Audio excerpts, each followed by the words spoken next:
Let's go back to fashion. Do you think that a good outfit has to be expensive? No, no way at all, at all. I mean, if you put some small pieces that are expensive, and for expensive I mean well made, because can be expensive but is a bad thing, you know. But sometimes when they're really well made, they have to be expensive because maybe there's someone that made it by hand and something like that. So when they're really well made and you put something that's really well made in an outfit, then all the rest, even if it's cheap, is gonna look good, because if the jacket is suited and it's like tailored, suited, what the hell?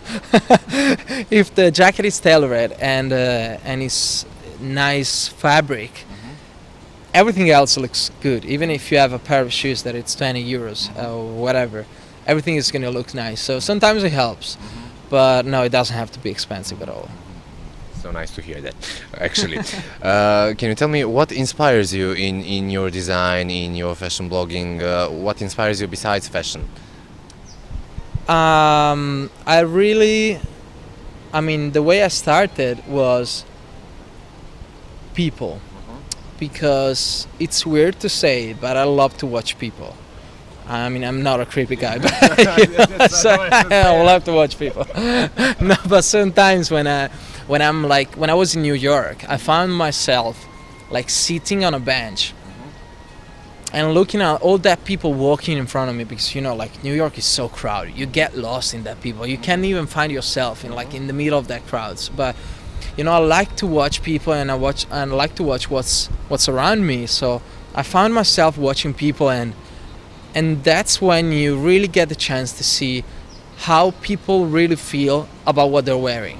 You know, I remember this guy playing the sax. It was like quite late in the evening, and the atmosphere was really nice, like all the lights around this guy playing the sax. And this black big guy came, and he was with this perfect suit, and he felt so proud about it. He has his hand in the pocket, and he was walking like with a head like this with a cigar, and I was like, whoa, wait. I mean, he's making the outfit. It's not about the suit, it's the way he's feeling about the suit, you know. He was so proud about it. He was so convinced to be, I don't know, such an important guy with that suit. And I was like, you see, that's the way you have to feel about fashion. You have to feel what you're wearing. You have to feel cool in what you're wearing, and then it's gonna look cool for the other people. So that's actually a good thing that where I take the inspiration from.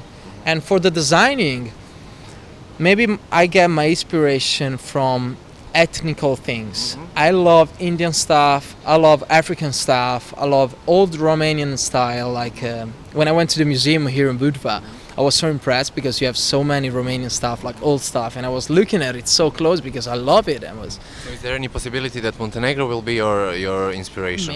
Maybe it's gonna be my inspiration, because I took some picture in the museum. Even I don't know if I could, but I did.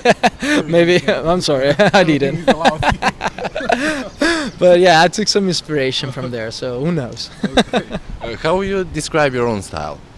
I think it's a bit of a mix between bohemian and classic Italian style, because I love classic style. I love shirts, I love suits, I love tailored stuff, but I also like really bohemian style, like, you know, when you're really baggy, you're really comfortable, and I always try to mix them, you know, like to have a shirt maybe with a baggy trouser that is like made of, you know, nice fabric. Not baggy, I mean, I want to be hip hop, but you know, like that baggy fabrics that are really nice. Indian maybe sometimes, because they have these baggy trousers. So I think it's a mix between bohemian and Italian classic style. That's how I describe it.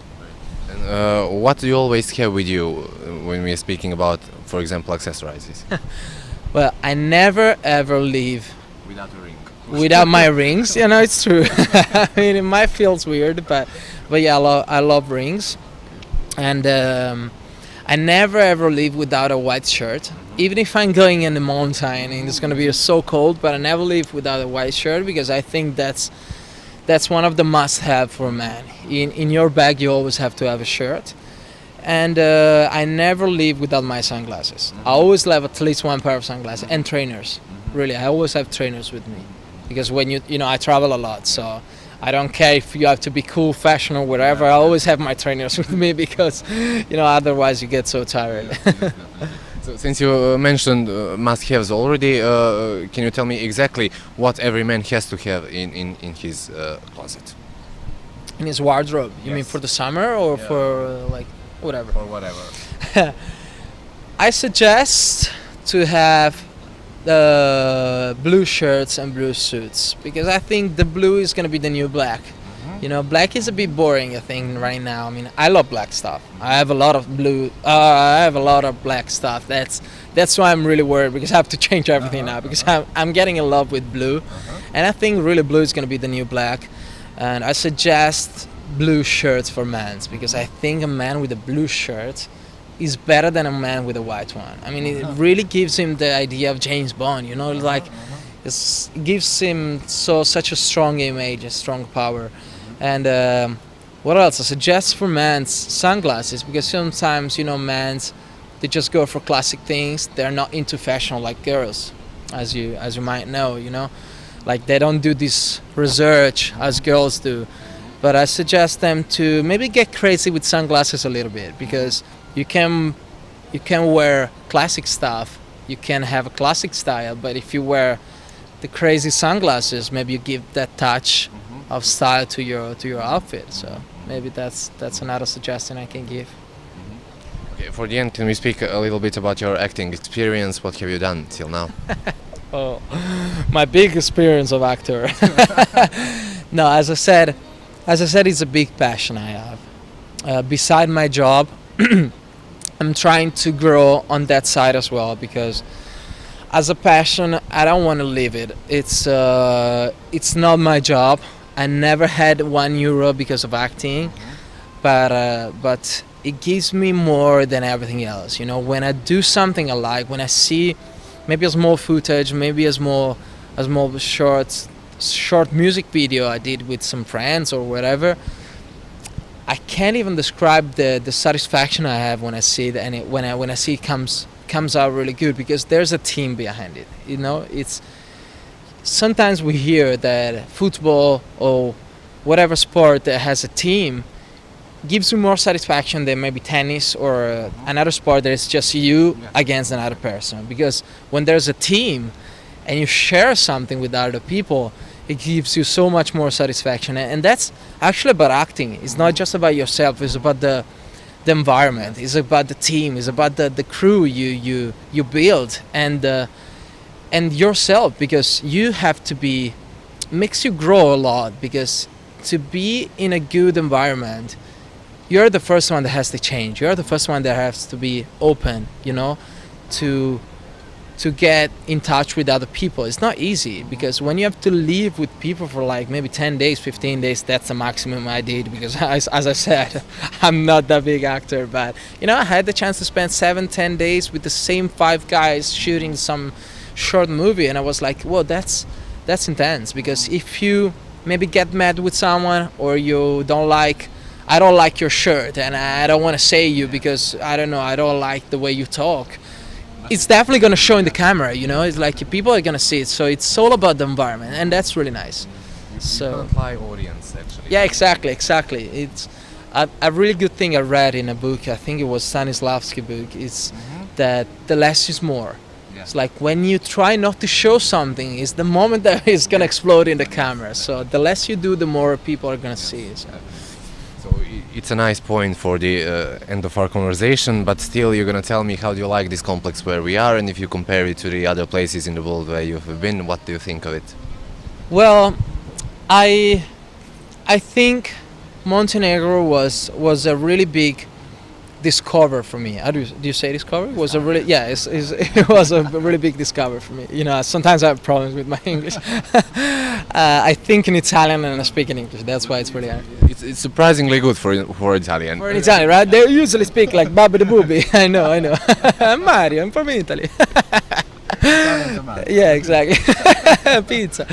And but it was a really big discover. I mean, I really love Montenegro. It has something similar to Italy, to Greece, and to Sardinia. I don't know if you've ever been to Sardinia, and I'm in love with Sardinia. Half of my heart is there. So I was really impressed. I was like, wow, this place is amazing. I wonder why it's not like it was not on my mind before. It's like you always think about I don't know. I was born in Italy, so we have this kind of thing. We always think about Maldives, we always think about maybe Greece, we always think about Formentera, Ibiza, and that kind of stuff.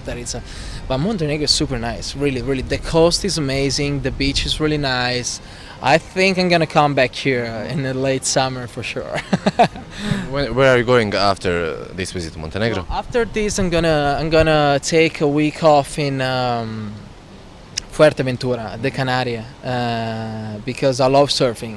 That's one of my biggest passion, and I just got for my birthday, which was a week ago, my new board was personalized, so I can't wait to go there to get it, because it was a handmade by a guy in Fuerteventura, and I can't wait to go there to surf for a week. Then I have the Grand Prix for Martini. We're gonna go to the Grand Prix in Monte Carlo. There's gonna be the Grand Prix, the Formula 1 one.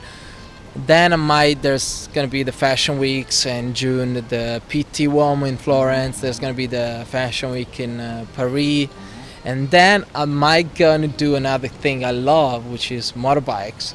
I'm gonna go from Milan to Assen in Holland for the motorbikes, for the GP. How's it called?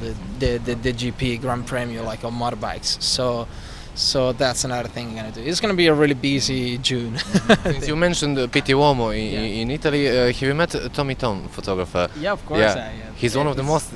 He's one of the greatest, actually. He's one of the greatest, and he's actually the one that invented the street style, because it's not about the street style, because maybe the street style was born so long ago. I think he's the one that invented that certain kind of cuts. Yeah, exactly. That kind of picture, like about details, about that kind of like of cuts of the pictures. Is great. I mean, it's one of the best. And to be shot by Tommy Ton, I think is such a good thing. I mean, you call him, Mom, I got shot by Tommy. Me and Milan Vukmirovic. Exactly. Okay. Thank you very much for this conversation. I hope that you will come back to Montenegro and that we will have a chance to talk again. I really hope the same. Thank you so much. It was such a pleasure. Eto, poštovani gledalci, iskreno se nadam da ste uživali. Ukoliko ste makar dijeli svog vremena u proteklih 30 minuta izdvojili za kanal Radio Televizije Atlas i za emisiju Pop Kvart, do našeg sljedećeg viđenja. Budite dobri, budite dobri. Prijatno.